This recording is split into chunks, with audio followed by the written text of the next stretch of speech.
The Great Hall of the Galactic Union stretched for nearly 3 kilometers, and every seat was filled with delegates from across the known universe.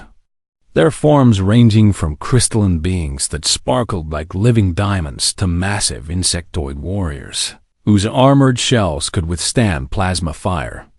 And at the center of this gathering stood Ambassador Viral Thax of the Celestin Dominion, her translucent body flickering with colors that her species used to convey emotion. She was afraid, and everyone could see it.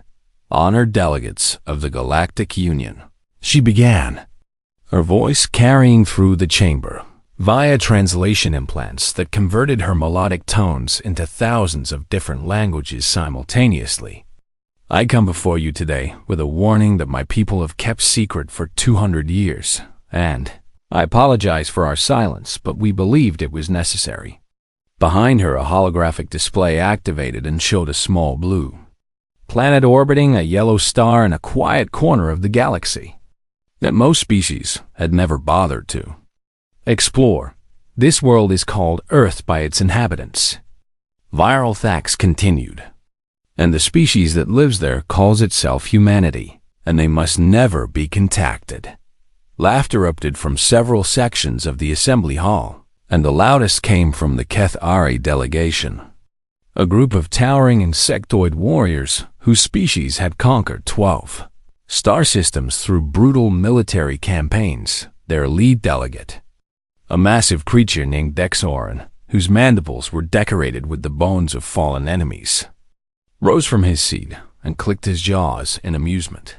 "You disturbed this council to warn us about mammals?" he asked, his translator converting his clicking speech into words dripping with contempt. "They are barely spacefaring creatures who have not even left their own solar system yet. So what possible threat could soft and slow and short-lived beings pose to the warriors of the galaxy?" Several other delegates murmured in agreement, and Viral Thax noticed that even the peaceful species seemed unimpressed by her warning. "I understand your skepticism," she replied, keeping her voice calm even as her crystalline form pulsed with anxiety. "Because we thought the same thing when we first discovered them 50,000 years ago." That statement caused a ripple of surprise through the chamber because the Celestins were known to be an ancient and wise species, but few had realized they were old enough to have observed humanity for so long. 50,000 years? Asked Delegate Morvax of the Silaxian Consortium, a reptilian being whose species was known for their cunning and their willingness to sell weapons to anyone who could pay. "You have been watching these creatures for 50,000 years, and only now you warn us about them." "Yes," Viral Thax admitted, "because for most of that time we did not understand what we were seeing, and we thought they were simply another primitive species that would either destroy themselves or fade into extinction like so many others, but we were wrong." She gestured, and the holographic display changed to show images of early humans on a vast grassland, their bodies covered in minimal fur, and their hands gripping primitive weapons made of wood and stone.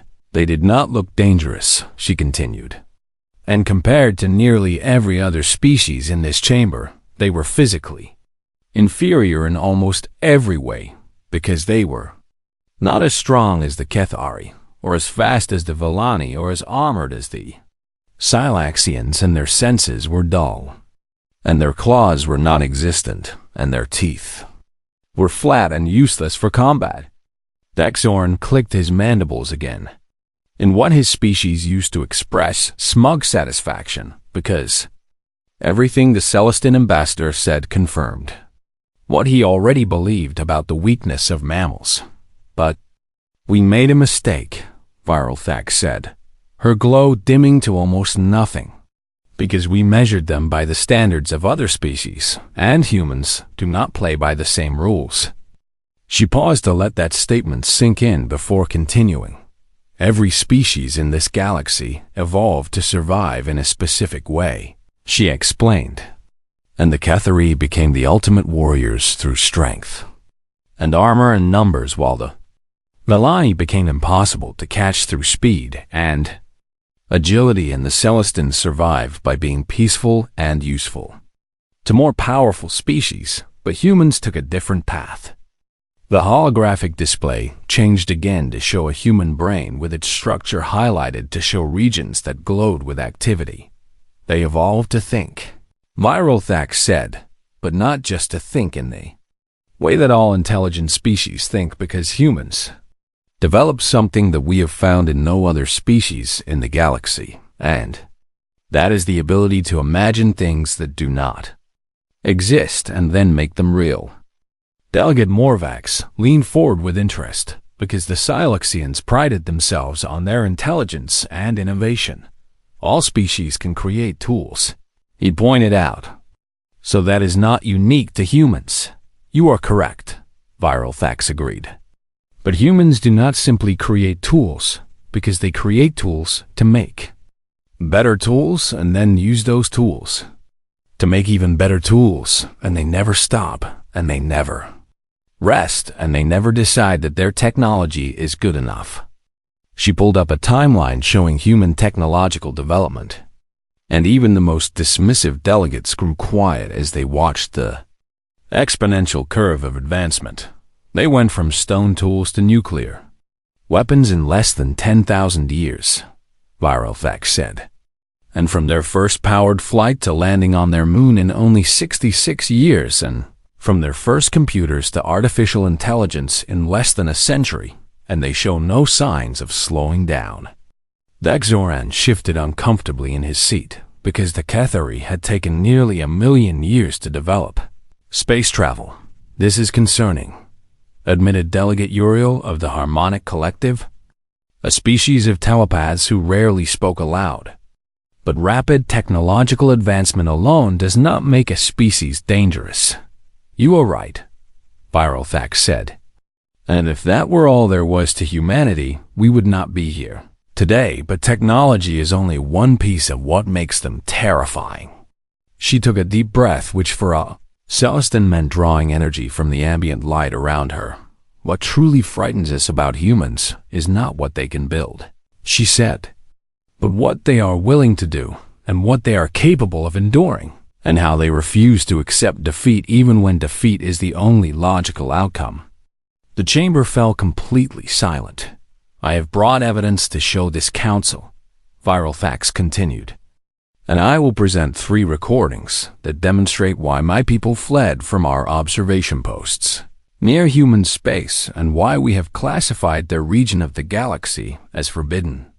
She looked around the chamber at the hundreds of species gathered there, from the mighty warriors to the cunning merchants to the peaceful scholars.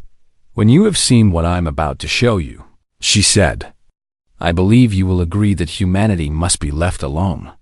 Because if we provoke them or threaten them or give them any reason to see us as enemies, then every species in this galaxy will learn what it means to face the most terrifying warriors the universe has ever produced. Dexorn wanted to laugh again and wanted to dismiss this fearful crystal being and her warnings about primitive mammals, but something in her voice stopped him because Viralthax was not just afraid, she was terrified, and the Celestins were known throughout the galaxy for their wisdom and their careful judgment and their absolute refusal to exaggerate or deceive. If they were this frightened of humanity, then perhaps the rest of the galaxy should be frightened too. Show us your evidence, Dexorn said quietly, and for the first time since the assembly began there was no mockery in his voice. Viralthax nodded and activated the first recording. This, she said, is what humans call persistence hunting. The holographic display flickered to life and showed a vast African savanna under a burning sun, and the delegates of the Galactic Union leaned forward to watch as a wounded antelope bounded across the golden grass with blood streaming from a gash on its leg. Behind the animal at a distance that seemed almost laughable walked a single human male. He was not running, and he was not even jogging, because he simply walked with a steady pace that seemed impossibly slow compared to the fleeing antelope, and in his hand he carried nothing but a sharpened stick. Thexoran clicked his mandibles in confusion because to the Cathari warrior, this made no sense at all. "Your terrifying predator cannot even catch a simple herbivore," he said with amusement returning to his voice. "And any Cathari child could run down that animal in minutes. Watch." Viral Thax replied simply. Recording continued, and the antelope ran until it disappeared over a distant hill, while the human kept walking in the same direction without any change in his pace.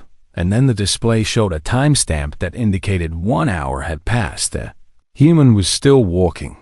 The antelope had stopped to rest in the shade of a tree with its chest heaving, as it tried to cool down from its desperate sprint. But when it saw the human approaching in the distance, it bolted again and ran even faster than before. 2 hours passed on the recording. The human was still walking. The antelope had collapsed in the shade of a rocky outcropping with its body overheating in the midday sun. But it forced itself up and ran again. When it saw that same figure appearing on the horizon, "This is impossible," muttered Delegate Morvax, because the Silaxians were cold-blooded reptiles who understood the importance of heat management. No mammal should be able to function in that temperature for that long. "Humans can," Viral Thax said, "because their bodies have a cooling system that is unlike anything else in the galaxy, and they release liquid from their skin that evaporates and carries away heat, and they call this sweating." The recording continued to show hours passing as the sun moved across the sky, and the pattern repeated again and again, with the antelope running and resting and running again while the human simply walked. 6 hours passed. 12 hours passed. The human stopped to drink water from a container made from animal skin, but he did not stop walking for long. 20 hours passed. The antelope was staggering now, with its muscles cramping from the endless cycle of sprinting and resting, and its body unable to cool itself fast enough to recover. 30 hours passed. The human showed no signs of exhaustion as he continued his steady pace across the savannah with his eyes fixed on the tracks left by his prey. 40 hours passed. The antelope fell and could not get up again, with its heart racing so fast that it was on the verge of failure and its body completely depleted by the endless chase. And still the human walked. 48 hours after the hunt began, the human finally reached the collapsed antelope and knelt beside it, and with a single thrust of his sharpened stick he ended its suffering. He walked for 2 days. Delegate Uriel whispered with her telepathic voice trembling in the minds of every delegate. He walked for 2 days without stopping. This technique is called persistence hunting, Viral Thax explained, and it was the primary method that early humans used to obtain food, because they did not need to be faster than their prey or stronger than their prey, because they simply needed to be more persistent. Thexoran was no longer laughing. "The Cathari are the greatest warriors in the galaxy," he said slowly, "and we can fight for many hours without rest. But even we cannot sustain activity for 2 days continuously. No species can," Viral Thax confirmed, "except humans, because their bodies are designed from the ground up for endurance. With their upright posture that allows efficient movement, and their lack of fur that prevents overheating, and their sweating that provides continuous cooling." She paused to let the delegates process what they had witnessed, but the physical capability is not the truly frightening part. She continued, "Because what terrifies us about persistence hunting is what it reveals about the human mind."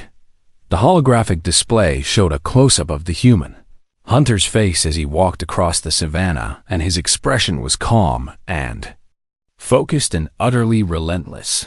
He knew the antelope was faster, Viral Thax said, and he knew it would take days to catch his prey. But he did not give up, and he did not look for an easier target. And he did not decide that the effort was not worth the reward. He simply decided that he would catch that antelope. She continued, and then he walked until he caught it.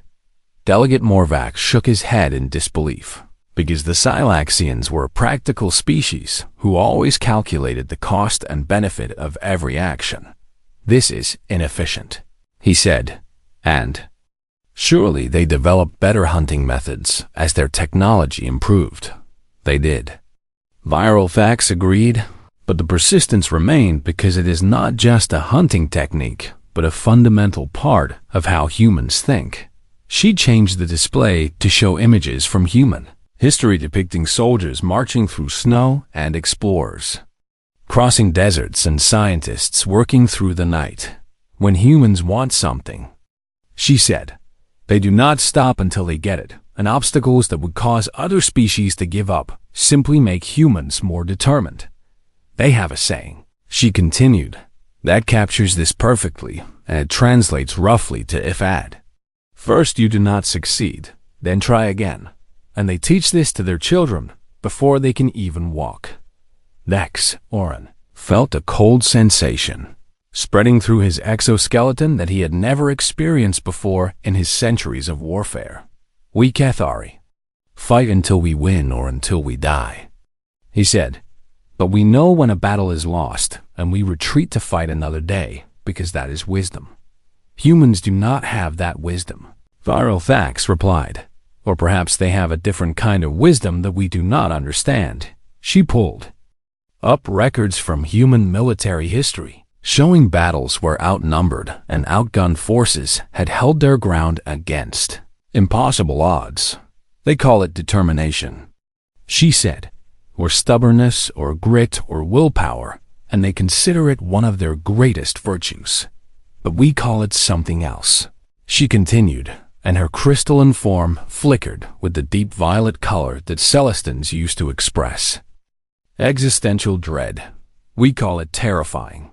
The chamber was silent as the delegates absorbed this information, and many of them were beginning to understand why the ancient and wise Celestins had fled from human space. The persistence hunter on that.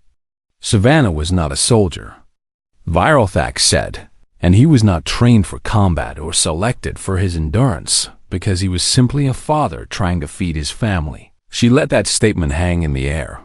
Every human has this capacity, she said, and every human can become that relentless pursuer if they have sufficient motivation, and we have found that humans can find motivation in almost anything. They will persist for food, she continued, and they will persist for wealth and for power and for revenge. But most frighteningly of all, they will persist for ideas. Ideas? Dexorn asked. Concepts that exist only in their minds, Viral Facts explained.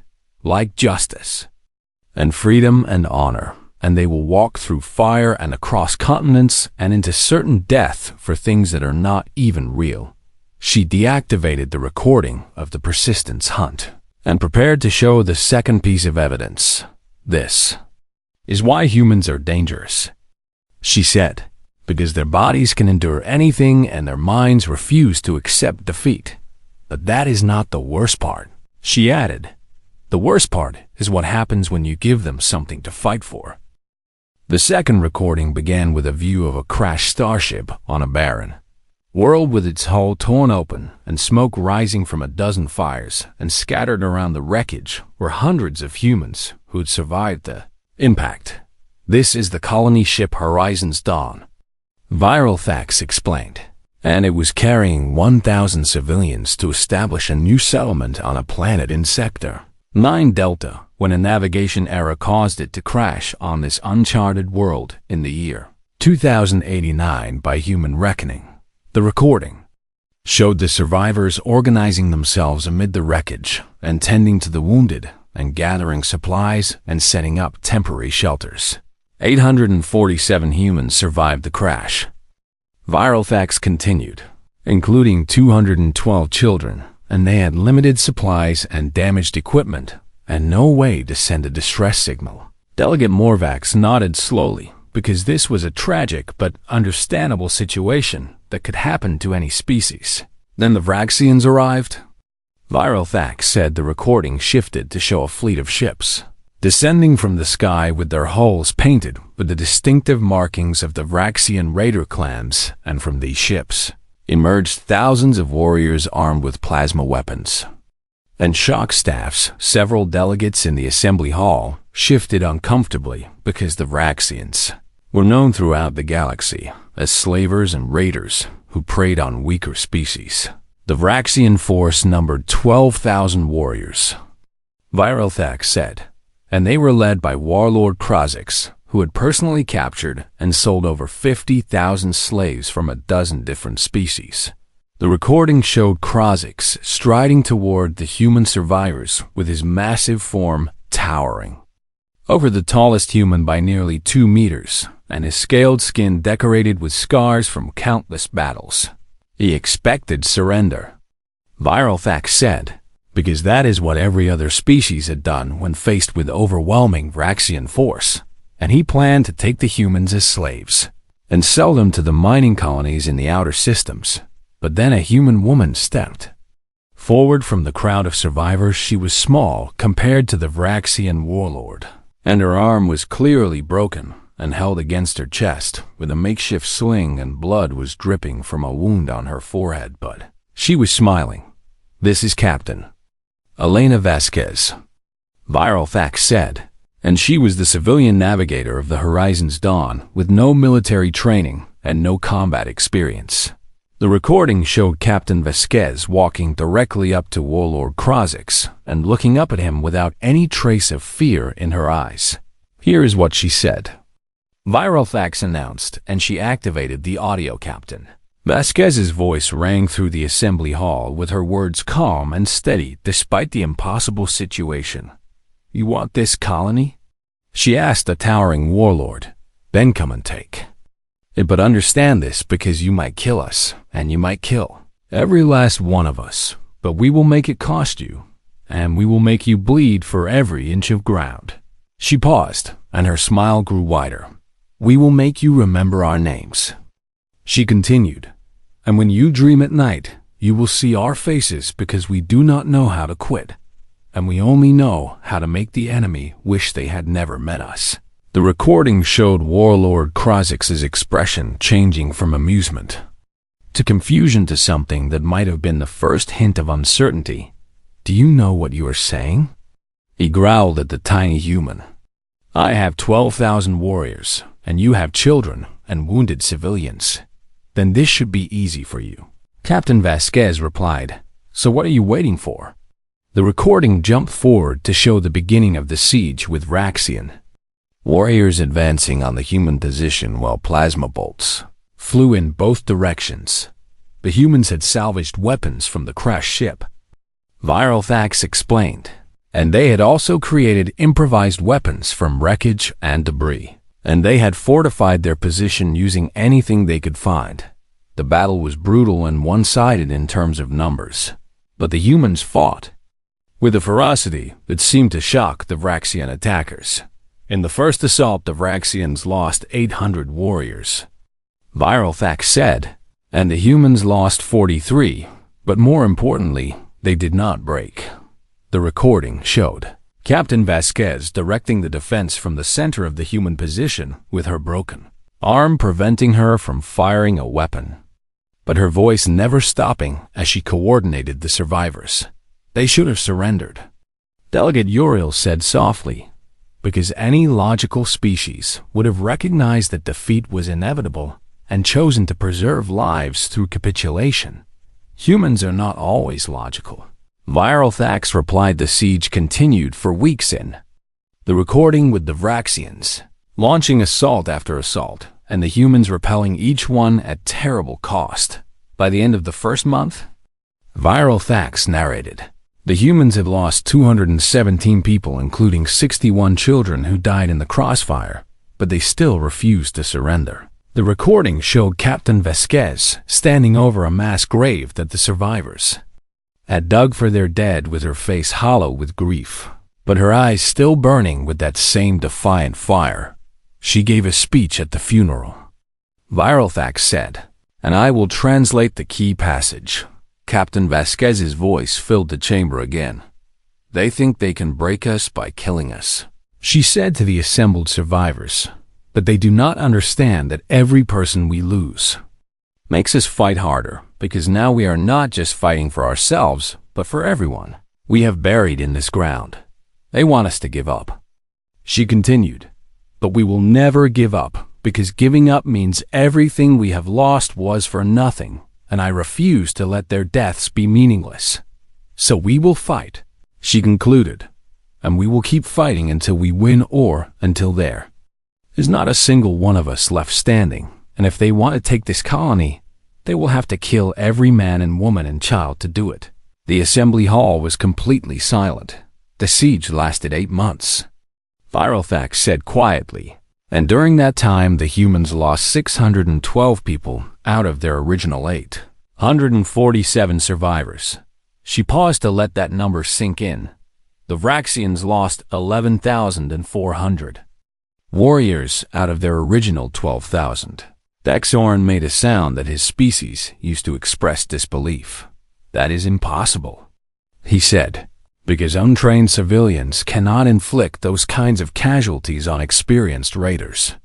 The humans did not fight like civilians." Viralthax replied, "Because they fought like cornered animals who had nothing left to lose, and they used every trick and trap and improvised weapon they could imagine." The recording showed examples of human ingenuity during the siege with colonists, creating explosive devices from chemical supplies and digging tunnels to ambush Vraxian patrols, and even using the bodies of fallen enemies to create gruesome warnings. "They fought dirty," Viralthax said, "and they fought mean, and they fought with a kind of vicious creativity that the Vraxians had never encountered. But most importantly," she continued, "they fought with spite." She explained this concept to the delegates because many species did not have a word for it in their languages. Spite is when you suffer pain in order to cause pain to someone else, she said, "and humans are capable of enduring tremendous suffering if it means their enemy suffers too." The Vraxians could not understand this. She continued, because to them warfare was about gaining resources and power, and there was no profit in dying to kill enemies who would not submit. But the humans did not care about profit, she said, because they cared about making the Vraxians pay for every life they had taken. The recording showed the final Vraxian assault with the remaining 600 warriors, charging the human position in a desperate attempt to end the siege. They were met by 235 human survivors who refused to retreat a single step. The Vraxians broke first, Viralthax said, and the survivors of that final assault fled to their ships and left the planet, and they never returned. She deactivated the recording. "Captain Vasquez lived for another 60 years, she said, and she was eventually rescued when human explorers discovered the colony, and she wrote a book about the siege that became famous among her species. But the most important part of this story," she concluded, "is what happened to the Vraxians. Their entire species now avoids human space," she said, "because the survivors of that siege told stories about what they had seen, and those stories spread to every Vraxian clan in the galaxy. 12,000 warriors went to enslave 800 civilians," she said, "and 600 came back broken and terrified. That is what happens when you corner a human." The third recording opened with a view of a massive industrial facility built into the side of an asteroid with its structures designed for mining the rare minerals found in the rock, and the environmental data displayed on the screen showed conditions that would kill most life forms in minutes. Methane atmosphere with no oxygen. Viralthax read from the data, an ambient temperature of -112 degrees by the human measurement scale, with toxic chemical compounds in the air that would dissolve organic tissue on contact. In other words, she continued, a place where nothing should be able to survive without extensive life support equipment. The recording showed a human military patrol entering the facility with their armored suits, protecting them from the lethal environment as they investigated. Reports of unusual activity. This squad was sent to investigate suspected smuggling operations, Viralthax explained, and they consisted of 12 soldiers, including a young man named Private James Okonkwo, who had been serving in the military for only 8 months. Suddenly, the recording erupted in chaos as plasma bolts flew from the Shadows and the human soldiers dove for cover. They were ambushed by Silesian mercenaries.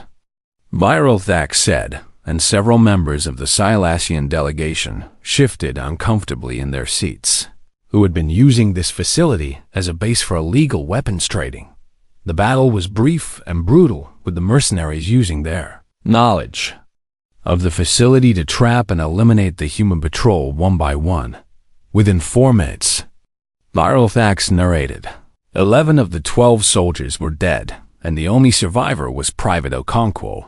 The recording showed the young soldier taking cover behind a mining vehicle as plasma bolts scorched the metal around him with his breathing rapid and his eyes wide with fear and shock. His suit was damaged in the initial ambush. Viral Thax explained, with multiple breaches that were slowly leaking his breathable air, and his communication equipment was destroyed, so he could not call for help. He was alone. She continued, in a facility filled with toxic air and freezing temperatures, with 12 mercenaries hunting him and no way to escape. Delegate Morvax leaned forward with interest because the Silaxian mercenaries in this recording were from his own species, and he was curious to see how this situation would resolve. Most species in this situation would surrender. Viral Thax said, because the logical choice was to preserve one's life and hope for rescue or ransom. Private Okonkwo did not surrender. The recording showed the young soldier taking stock of his situation and checking his damaged suit and his remaining equipment and the ammunition in his weapon. He had 17 rounds left in his rifle. Viral Thax said, and a combat knife and a small emergency repair kit and approximately 3 hours of air remaining in his damaged suit. And he had 12 enemies to deal with. The recording jumped forward to show Okonkwo moving through the facility with careful, deliberate movements and using the industrial equipment as cover while he searched for materials he could use. The first thing he did was find the facility's emergency oxygen supply. Viral Thax narrated, which was stored in pressurized containers for emergencies, and he created a makeshift breathing apparatus using tubing from the mining equipment. This bought him more time. She continued, but he still faced 12 armed mercenaries in a facility they knew better than he did. The recording showed Okonkwo studying the layout of the facility and memorizing patrol routes and identifying choke points and blind spots. He spent the first 6 hours simply watching and learning. Viral Thax said, because humans are patient hunters who understand the value of preparation. Then Okonkwo began to hunt. First mercenary died in an access tunnel, with his throat cut from behind before he could make a sound, and Okonkwo took his weapon and his supplies before disappearing back into the shadows. The mercenaries did not realize they had lost a man for nearly an hour. Viral Thax said, and when they found the body they assumed it was an accident or equipment failure. The second mercenary was found dead near a chemical storage area with his body, showing signs of exposure to one of the toxic compounds used in the mining process, and again, the mercenaries thought it was an accident. By this point, Private Okonkwo had been in the facility for 14 hours. Viral Thax said, and he had not slept or eaten a proper meal, and his body was dealing with injuries from the initial ambush, including a bullet wound in his shoulder. But he did not stop. The third and fourth mercenaries died together when an improvised explosive device detonated in their patrol route. And finally, the remaining mercenaries understood that they were being hunted. This is where most predators would have become cautious. Viral Thax explained, because now the prey knew it was being stalked and would be more alert and more dangerous. Private Okonkwo became more aggressive. The recording showed a series of increasingly bold attacks with the young soldier using the facility's systems against his enemies in ways that demonstrated creative thinking under extreme pressure, disabled the heating in one section of the facility, and forced the cold-blooded Silesians to retreat from the dropping temperatures, released mining chemicals into the ventilation system, and created confusion and forced the mercenaries to don protective equipment that limited their vision and mobility. He used the industrial machinery to create noise and movement that disguised his actual position over the next 3 days. Viral Thax said, Private Okonkwo killed 8 more mercenaries using a combination of ambushes and traps and improvised weapons. The recording showed some of these kills in detail, and the methods grew increasingly creative as Okonkwo ran low on conventional weapons and ammunition. One mercenary was killed with a mining pick that Okonkwo had sharpened to a razor edge. Another died when Okonkwo used electrical cables to create a trap that electrocuted the Silaxian when he stepped into a puddle of water. A third mercenary was lured into a storage area where Okonkwo had rigged the ceiling supports to collapse. The final mercenary was killed with a piece of frozen carbon dioxide that Okonkwo had carved into a crude blade and used the extreme cold of the compound to create a weapon that would evaporate after the kill and leave no evidence. When the human rescue team arrived 6 days after the initial ambush, Viral Thax said, they found Private Okonkwo sitting in the facility's control room surrounded by the bodies of his enemies. The recording showed the rescue team's reaction as they entered the control room and found the young soldier still alive. Against all odds, he was suffering from severe hypothermia. Viral Thax narrated, and he had 3 bullet wounds in his torso that had been cauterized with heated metal to prevent bleeding, and he had not slept more than 2 hours total in 6 days. The first thing he asked the rescue team, she continued, was whether they had recovered the bodies of his squadmates. When they told him yes, she said, he said only 4 words. The audio played. Private Okonkwo's voice, which was exhausted and hoarse but unmistakably relieved. Then it was worth it. The assembly hall sat in stunned silence as Viral Thax deactivated the recording. Private Okonkwo was 19 years old, she said, and he had less than a year of military training, and he had never seen combat before that day. He was not a special soldier, she continued, and he was not selected for exceptional abilities or trained in survival techniques beyond the basic level. He was simply a human who refused to die. Delegate Morvac spoke slowly with his voice troubled.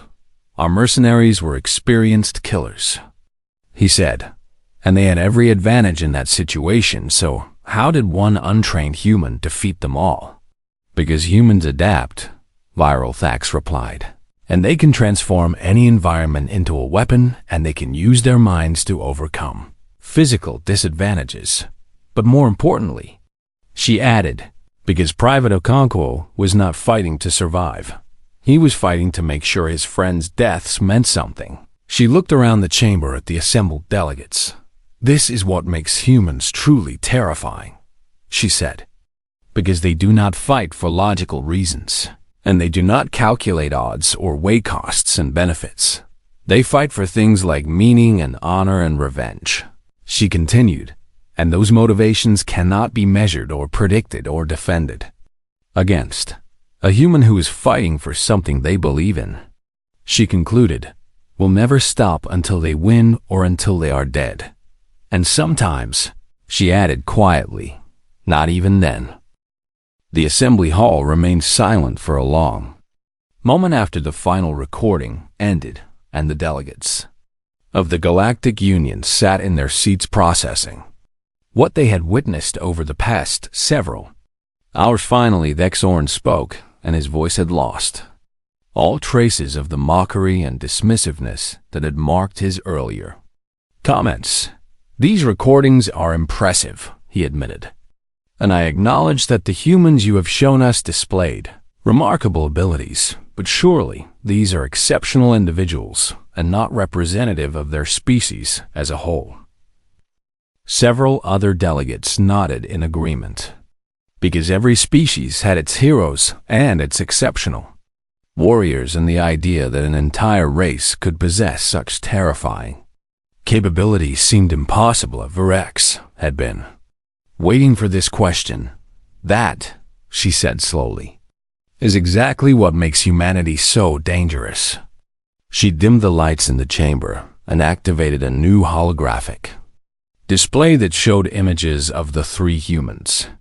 From her recordings side by side, the persistence hunter from 50,000 years ago was not a trained warrior, she said, but a father trying to feed his children, and he had no special abilities or equipment beyond a sharpened stick. Captain Elena Vasquez was a civilian navigator with no military training, she continued, and she had never been in combat before the day her ship crashed. Private Jenks Okonkwo was a 19-year-old conscript with less than a year of basic military training, she added, and his first real combat experience was the ambush that killed his squadmates. She let those facts sink in before continuing. None of these individuals were special by human standards, she said, and their species would describe them as ordinary people who found themselves in extraordinary situations. But that is precisely the point, she emphasized, because humans do not need to be special to be terrifying. The holographic display changed to show statistics about human biology and psychology with comparisons to other species in the galaxy. Every human is born with the capacity for persistence, Viral Thax explained, because their bodies are designed for endurance and their minds are conditioned from birth to never give up. Every human learns defiance as a child, she continued, because their culture teaches them that surrender is shameful, and that fighting against impossible odds is heroic. Every human has the ability to adapt, she added, because their minds are flexible and creative and capable of finding solutions to problems that would stump other species. Delegate Morvax raised a scaled hand to interrupt. You speak of culture and training, he said. But surely these traits are not universal among humans, because every species has its cowards and its weaklings. You are correct that individual humans vary, Viral Thax acknowledged. But you are missing the larger point. She changed the display to show scenes from human history depicting conflicts and disasters and challenges from across their recorded past. Humans have a concept called rising to the occasion that describes what happens when ordinary individuals face extraordinary circumstances, she explained. And their entire history demonstrates that this is not rare but common. The display showed farmers who became soldiers and teachers who became leaders and children who survived horrors that would break adult members of other species. Their culture is built on stories of ordinary people doing extraordinary things, Viral Thax said. And these stories are not fantasies, but records of actual events that happened again and again throughout their history. They survived ice ages that killed most life on their planet, she continued. And they survived plagues that killed half their population, and they survived wars where they killed each other by the millions. And after each disaster, she said, they came back stronger. The display showed Earth from orbit with its surface marked by the scars of conflicts and catastrophes, but still teeming with life. They have nearly destroyed themselves multiple times, Viral Thax said, with weapons and pollution and disease, and yet they are still here. That is not luck, she emphasized, but the result of a species that simply refuses to die. Daxorn spoke again, and his voice carried a weight that it had not held before.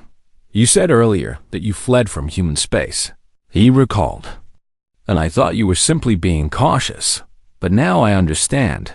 You were not being cautious, he said, because you were being wise, Viral Thax.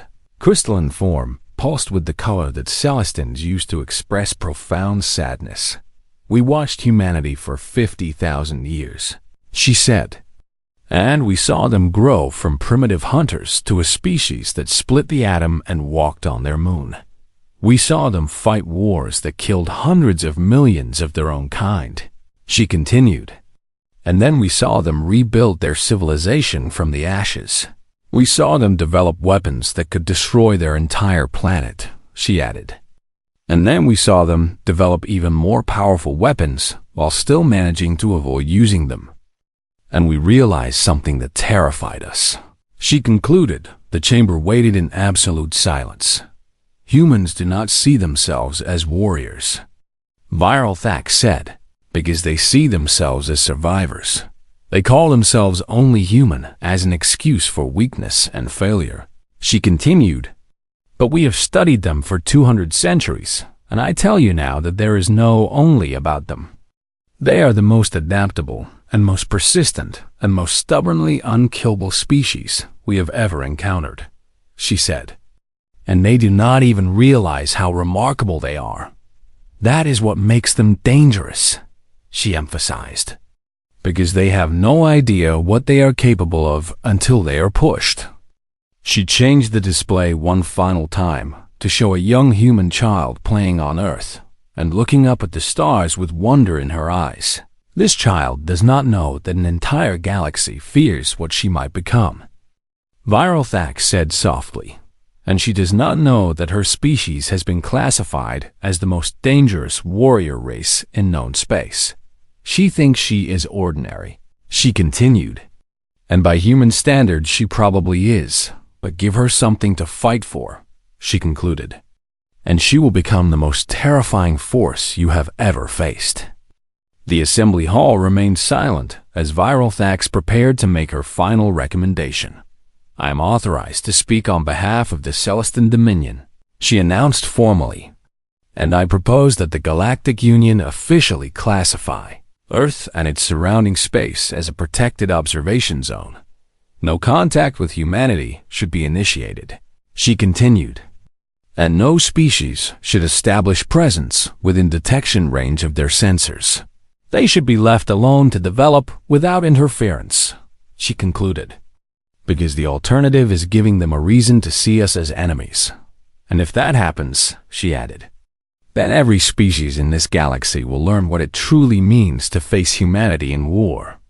Vexorn rose from his seat, and his massive form cast a shadow across the chamber as he spoke. The Cathari have been the dominant warrior species in this galaxy for 3 million years, he said, and we have never feared any enemy. He paused and looked at the image of the human child still displayed on the hologram. But we are not fools, he continued, and we know when to recognize a greater threat. The Cathari vote in favor of the protected observation zone, he announced, and we recommend that every species in this chamber do the same. One by one, the other delegates added their votes until the decision was unanimous. Earth would be left alone and far below. On the blue and green world that the galaxy now feared, 7 billion humans continued their lives, unaware that they had just been declared the most terrifying species in existence. They went to work and raised their children and complained about traffic and worried about bills. They had no idea that their capacity for endurance and defiance and adaptation had made an entire galactic civilization decide to hide from them. They were just being human, and that was exactly what made them so terrifying.